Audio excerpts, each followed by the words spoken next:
And nevertheless, here we are, in a very great institution.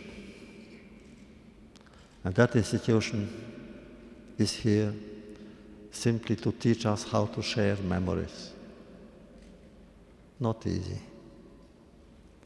Not easy because even you who work here, and even you who enter this place, will never understand. Maybe it's because we cannot explain well. But it is not that you don't understand because you don't explain. We don't explain well because you cannot understand. When the war ended and we came out and we spoke, the words on our lips were, "You will not understand, you cannot understand." How can a normal human being understand that human beings, after all, they were human beings, and some of them were intelligent, well educated, from great families, how they could turn into killers of children in the face, in the presence of their parents, and the parents in the presence of their children. How is it possible? The absurdity of it all, the senselessness of it all. And maybe the world is paying the price now for its indifference to Jewish pain and suffering then. Among the children, there might have been Nobel laureates who would have discovered a cure for cancer, for all kinds of diseases, who could have sensitized the world and tell them, look, there are certain things you cannot do and remain human. Will the world ever learn? And yet, learn we must.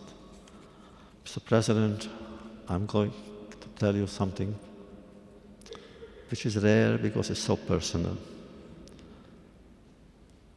Exactly 30 years ago, we were here. I see my friend Senator Lieberman, he was here then. Many of us were here.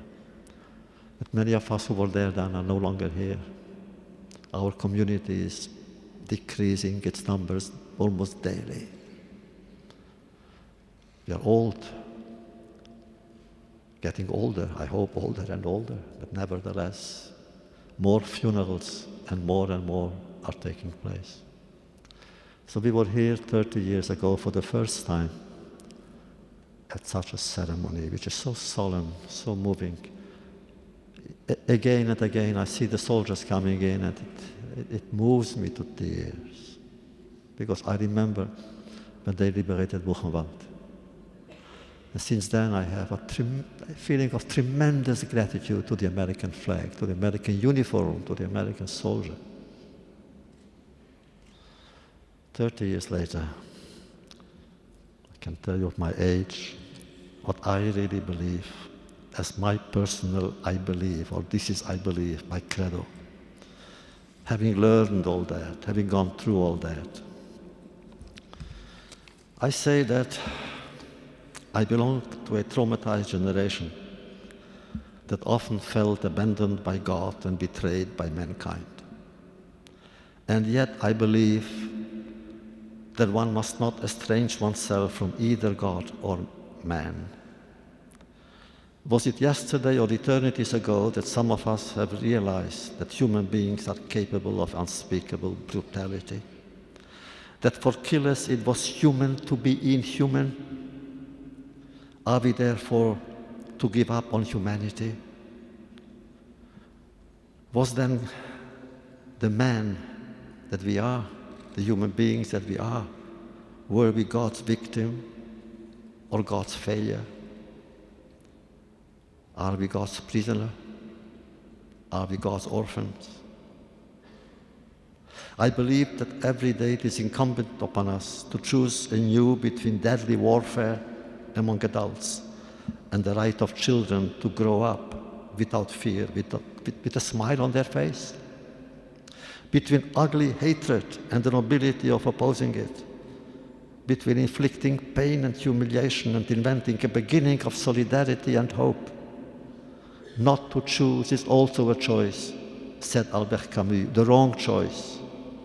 I know, and I speak of experience, that even in the midst of darkness, it is possible to create light and share warmth with one another. That even on the edge of the abyss, it is possible to dream exalted dreams of compassion. That it is possible to be free and strengthen the ideals of freedom, even within prison walls. That even in exile, friendship becomes an anchor. I still believe that 1 minute before one dies, there may be hope in his or her heart. 1 minute before one dies, he or she is still immortal. In the final analysis, I believe in man in spite of man. I still believe in his or her future, in spite of what human beings have done to the principle of human dignity and human life. I believe in language, although it has been distorted, corrupted, and poisoned by the enemy.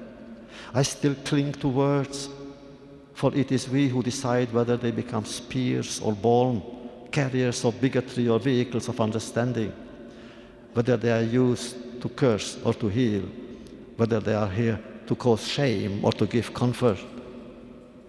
I believe that ultimately it is we who decide whether words are to be turned into poisonous arrows or into peace offerings. I belong to a generation that has learned that whatever the question, despair is not an answer. Whatever the experience, indifference is not an option. My friends, I'll conclude with an episode. Somewhere in those times, in those places, an SS officer speaks to his victim, a young student, and says, "You want to live, and maybe you will survive. And one day you will regret it. You will speak, but your words will fall on deaf ears. Some will laugh at you, others will try to redeem themselves through you. You will try to reveal what should remain hidden. You will try to incite people to learn from the past and rebel, but they will refuse to believe you. They will not listen to you. In the end, you will curse me for having spared you. You will curse me because you will be in the possession of truth. You already do, but it is the truth of a madman." But then, why the museum? Why write memories? Why share experiences? For the dead, it is too late. We do all that because it is not too late for our children. For all children, it's never too late.